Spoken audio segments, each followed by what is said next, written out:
Students, welcome to math plus. Last class में हमने discuss किया था chapter 1 relation and function of class 12 और उस रिलेशन एंड फंक्शन चैप्टर में हमने केवल अभी रिलेशन के बारे में डिस्कस किया था अपने प्रीवियस दोनों लेक्चर्स में। इस लेक्चर में हम आगे बढ़ते हुए देखेंगे फंक्शन और टाइप्स ऑफ फंक्शन। फंक्शन जो है ये आपकी क्लास 11 का पोर्शन है, लेकिन without information of the function we can not proceed towards the types of function. तो सबसे पहले हम लोग देखते हैं कि फंक्शन क्या होता है और उसके बाद हम लोग देखेंगे टाइप्स ऑफ फंक्शन, जो कि सिलेबस है क्लास 12 के सिलेबस में का पार्ट है टाइप्स ऑफ फंक्शन। तो चलिए आगे बढ़ते हुए हम लोग देखते हैं what is the function.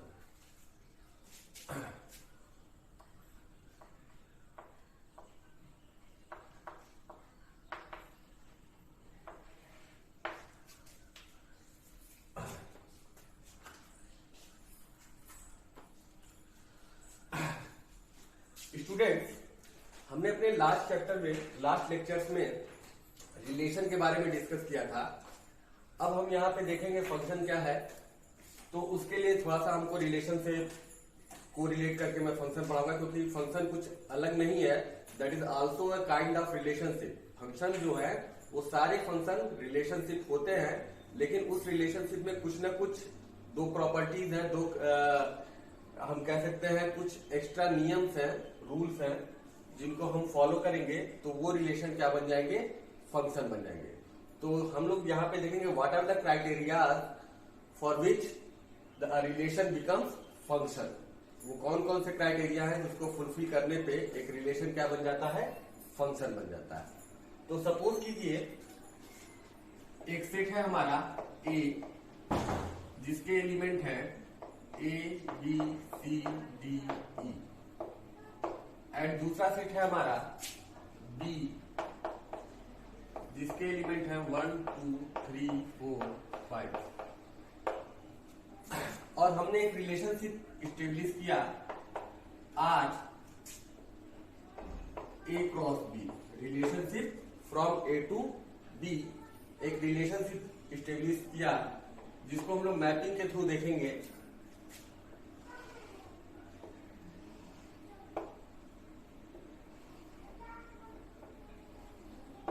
This is a set A and this is a set B. ये आपके एलिमेंट हो गए सेट ए के, A B C D and E, और ये सेट बी का एलिमेंट हो गया 1 2 3 4 5। ठीक है, तो ये दोनों आपके सेट हो गए। अब मैपिंग के थ्रू हम देखते हैं कि कौन कौन से एलिमेंट रिलेशनशिप को सेटिस्फाई कर रहे हैं। तो सपोज कीजिए कि ए आपका 4 से रिलेशनशिप को सेटिस्फाई कर रहा है, बी आपका 1 से रिलेशनशिप को सेटिस्फाई कर रहा है, सी आपका 5 से रिलेशनशिप को सेटिस्फाई कर रहा है, और डी आपका 2 से रिलेशनशिप को सेटिस्फाई कर रहा है। तो ये एक रिलेशनशिप है जिसमें एक के सारे एलिमेंट रिलेशनशिप को सेटिस्फाई कर रहे हैं, लेकिन ई आपका रिलेशनशिप को सेटिस्फाई नहीं कर रहा है। सिमिलरली सेट बी में एलिमेंट 3 रिलेशनशिप को सेटिस्फाई नहीं कर रहा है, बाकी सारे रिलेशनशिप को सेटिस्फाई कर रहा है। तो हमने ये चीज देखा था कि रिलेशनशिप में ऐसी कोई कंडीशन नहीं है कि कितने एलिमेंट सेटिस्फाई करने चाहिए, कितने एलिमेंट सेटिस्फाई नहीं करने चाहिए। तो वो रिलेशनशिप में ऐसी कोई कंडीशन नहीं है। लेकिन किसी भी रिलेशनशिप को फंक्शन बनने के लिए दो प्राइमरी क्राइटेरिया है जो सेटिस्फाई करने चाहिए। पहला क्राइटेरिया क्या है कि सेट ए के जितने एलिमेंट हैं वो सारे के सारे एलिमेंट सेट बी से के किसी ना किसी एलिमेंट से रिलेशन को सेटिस्फाई करने चाहिए। मैं फिर से बोल रहा हूं कि सेट ए के जितने भी एलिमेंट हैं उन सारे के सारे सेट बी के किसी ना किसी एलिमेंट से रिलेशनशिप सेटिस्फाई करने चाहिए। मेरे कहने का मतलब क्या है कि अभी तक आपने देखा कि ये ई एलिमेंट किसी से भी रिलेशनशिप को सेटिस्फाई नहीं कर रहा था, लेकिन अगर इस रिलेशनशिप को फंक्शन बनना है तो ई का भी किसी ना किसी से पेयर बनना चाहिए। कोई ना कोई इमेज हमको बी में मिलनी चाहिए। आपको ये पता है कि ये 1 2 ये सब क्या कहलाते हैं, ये सारे इमेज कहलाते हैं, और ए बी क्या कहलाते हैं, ये प्री इमेज कहलाते हैं। ठीक है, तो कह सकते हैं हम लोग कि for all the value of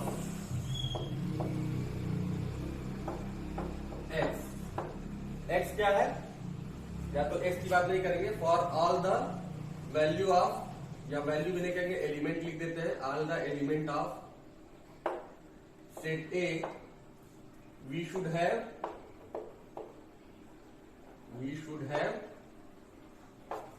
some image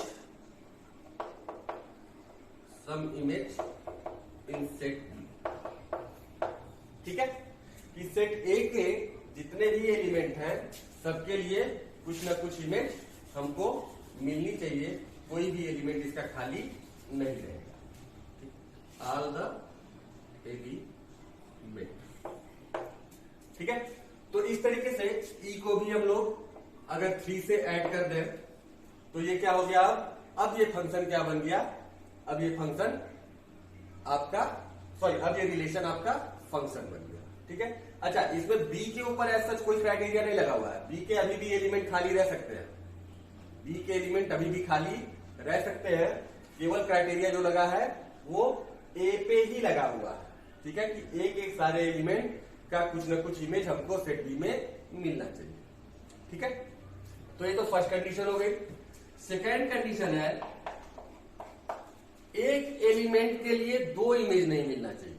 suppose कीजिए अगर कोई कंडीशन ऐसी बन जाए, जिसको मैं सेकेंड मैपिंग से शो कर रहा हूं, कि ए बी सी डी ई 1 2 3 4 5, तो ए का 1 भी मिल जा रहा है और ए का 3 भी मिल जा रहा है, सी का 2, डी का 4, बी का 5।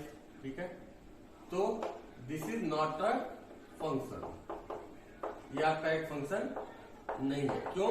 सारे एलिमेंट के लिए इमेज तो मिल रहा है, लेकिन एक सेट ए का एक एलिमेंट के लिए हमको 2 इमेज मिल जा रहे हैं, ऐसा नहीं होना चाहिए।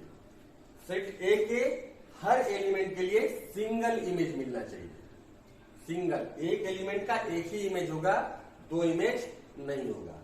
तो सेकेंड कंडीशन क्या है, there should B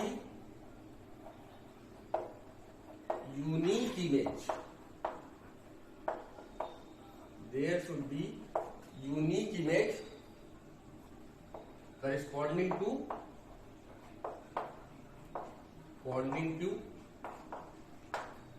each element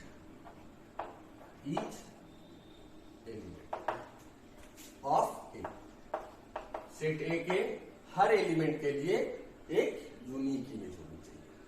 तो क्या रहे हमारे 2 क्राइटेरिया, बहुत ध्यान से देखिएगा। जितने रिलेशनशिप हैं वो फंक्शन बन सकते हैं अगर वो दोनों सारे रिलेशनशिप इन 2 क्राइटेरिया को फुलफिल करें। पहला क्राइटेरिया क्या है कि सेट ए के जितने भी एलिमेंट हैं वो सारे के सारे रिलेशनशिप को सेटिस्फाई करेंगे। इट मींस सेट बी में उनका कोई ना कोई इमेज जरूर मिलेगा। ठीक है, कोई भी एलिमेंट खाली नहीं होना चाहिए। और दूसरी कंडीशन, हर एक प्री इमेज के लिए यूनिक इमेज होनी चाहिए। अब यहाँ पे आपका ये रिलेशनशिप फंक्शन हो गया, क्योंकि ए के लिए 4 मिल रहा है, बी के लिए 1 मिल रहा है, सी के लिए 5 मिल रहा है, डी के लिए 2, ई के लिए 3, मीन सारे एलिमेंट्स के लिए डिफरेंट डिफरेंट इमेज मिल रहा है। लेकिन यहाँ पे ए के लिए 2 इमेज मिल रहा है, 1 और 2। तो ये आपका सेकंड क्राइटेरिया हमारा सेटिस्फाई नहीं कर रहा है, that's why this is not a function. ठीक है, तो इस तरीके से हम लोग कह सकते हैं कि सारे रिलेशनशिप फंक्शन नहीं होंगे, लेकिन जितने भी फंक्शन हैं वो सारे के सारे रिलेशनशिप होंगे। All the functions are relations but not all the relations are function. ठीक है, तो ये रहा आपका बेसिक फंक्शन क्या होता है। अब इसको ध्यान में रखते हुए मैंने आप लोग को एक चीज बताई थी, रिलेशनशिप में सेट ए के वो एलिमेंट जो रिलेशनशिप को सेटिस्फाई करें उनको डोमेन बोलते थे, सेट बी के वो एलिमेंट जो रिलेशनशिप को सेटिस्फाई करते थे उनको कोडोमेन बोलते थे, सॉरी रेंज बोलते थे, और सेट बी पूरा क्या होता था, कोडोमेन हो जाता था। तो इस तरीके से यहां पे देख सकते हैं, अगर कोई रिलेशन फंक्शन होगा तो जो आपका डोमेन होगा वो क्या हो जाएगा, वो सेट ए के बराबर हो जाएगा। मीन्स सेट ए के सारे एलिमेंट अगर रिलेशनशिप को सेटिस्फाई कर रहे हैं, इट मीन्स वो ए सेट ही आपका क्या हो गया, डोमेन हो गया। ठीक है, तो ये हो गया आपका रिलेशनशिप फंक्शन कब बनता है, किस रिलेशनशिप को हम फंक्शन बोलेंगे, उसके बारे में बेसिक आइडिया। ठीक है, अब हम ध्यान आगे बढ़ते हैं और देखते हैं कि फंक्शन को हम डिफाइन कैसे करेंगे, रिप्रेजेंट कैसे करेंगे फंक्शन को। आइए ध्यान देते हैं।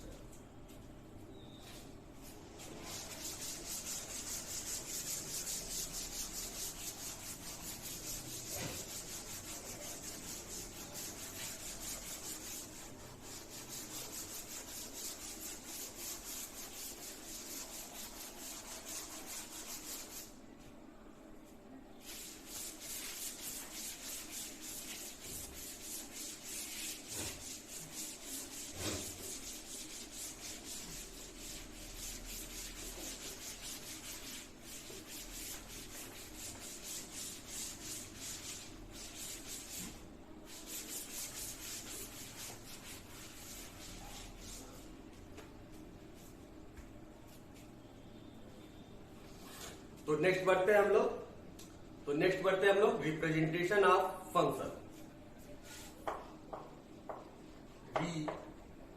Representation of function. देखिए, किसी सेट ए एंड बी के बीच में रिलेशनशिप को हम लोग इस तरीके से शो करते थे, R that A cross B, A cross B. अब हम लोग ये रिलेशनशिप फंक्शन बन गया तो आर की जगह पे एफ आ जाएगा, और ये जो ए क्रॉस बी है इसको ए टू बी क्रॉस जो है एरो से रिप्लेस हो जाएगा। ये बस रिप्रेजेंटेशन है कि आपको क्लियर हो जाए कि कौन सा रिलेशन है, कौन सा फंक्शन है। रिलेशन को शो करने का तरीका क्रॉस से है और फंक्शन को रिप्रेजेंट करने का तरीका एरो से है। तो ए टू बी अगर ऐसे इस फॉर्म में लिखा है, it means it is a function. ठीक है, तो ये तो जनरल है। और कोई भी फंक्शन होगा उसको हम लोग रिप्रेजेंट करते हैं y equal to f x, y equal to f x, जहां पे x क्या है, x is the element of set A. A की अलग अलग वैल्यू हम लोग रखते जाएंगे x की जगह पे हम लोग ए के जितने भी एलिमेंट हैं उसको पुट करते जाएंगे, उसके करिस्पॉन्डिंग y हमको मिलता जाएगा, जो कि क्या होगा, सेट बी का कोई ना कोई एलिमेंट होगा। तो y equal to f x ये डिनोट कर रहा है y is a function of x, मतलब y डिपेंड कर रहा है x पे, इसीलिए x को हम लोग बोलते हैं इंडिपेंडेंट वेरिएबल, एंड y को हम लोग बोलते हैं डिपेंडेंट वेरिएबल। ठीक है, नाम से ही क्लियर है कि y की वैल्यू डिपेंड कर रही है x पे, that's why it is called dependent variable. But x is independent, it's value is not dependent on any other variable, that's why it is called independent variable. ठीक है, x आपका किसी पे भी डिपेंडेंट नहीं है, ये फ्री वैल्यू है। इसको आप सेट ए की सारी वैल्यू रखते जाते हैं, सेट ए में जितने एलिमेंट है x यहाँ पे रखते जाते हैं 1 by 1, और फिर उसके अकॉर्डिंग में हमको जिस तरीके से भी ये रिलेट करेगा y और x, जिसको हम लोग फंक्शन से डिनोट किया, तो उसके अकॉर्डिंग हम लोग y मिलता जाता है, जो कि एलिमेंट क्या होगा, b का। तो एक तरीके से हम लोग कह सकते हैं फंक्शन और कुछ नहीं है, दिस इज अ मशीन। अगर एक जनरल भाषा में बात करें, जनरल लैंग्वेज में, तो इसको हम लोग एक मशीन बोल सकते हैं। मशीन में 2 पार्ट होते हैं, एक्चुअल में 3 पार्ट होते हैं, input, output and processing unit. बीच का पार्ट क्या होता है, प्रोसेसिंग यूनिट होता है, जो कि इनपुट को प्रोसेस करता है। और इनपुट प्रोसेस किस हिसाब से होगा, जिस रिलेशन से ये दोनों जुड़े होंगे, इनपुट और आउटपुट, उसी अकॉर्डिंग से आपका इनपुट और आउटपुट से रिलेशनशिप में जुड़ा होगा और उसी हिसाब से वो प्रोसेस होगा। तो इनपुट हमने दिया, प्रोसेस हुआ, that and then after we will get the output as a y। Input हमने x के फॉर्म में दिया, वो रिलेशनशिप के हिसाब से प्रोसेस हुआ, और उसके बाद हमको y मिल गया आउटपुट पे। तो रिलेशनशिप फंक्शन को हम एज अ मशीन मानेंगे, जिस मशीन में हम इनपुट देंगे वो प्रोसेस होगा रिलेशनशिप के हिसाब से और हमको आउटपुट पे y मिल जाएगा। ठीक है, this is the general representation of function. अच्छा, जरूरी नहीं है कि फंक्शन आपका y equal to f s के ही फॉर्म में हो, ये x equal to f y के ही फॉर्म में हो सकता है, जहां पे अब x आपका डिपेंडेंट वेरिएबल हो गया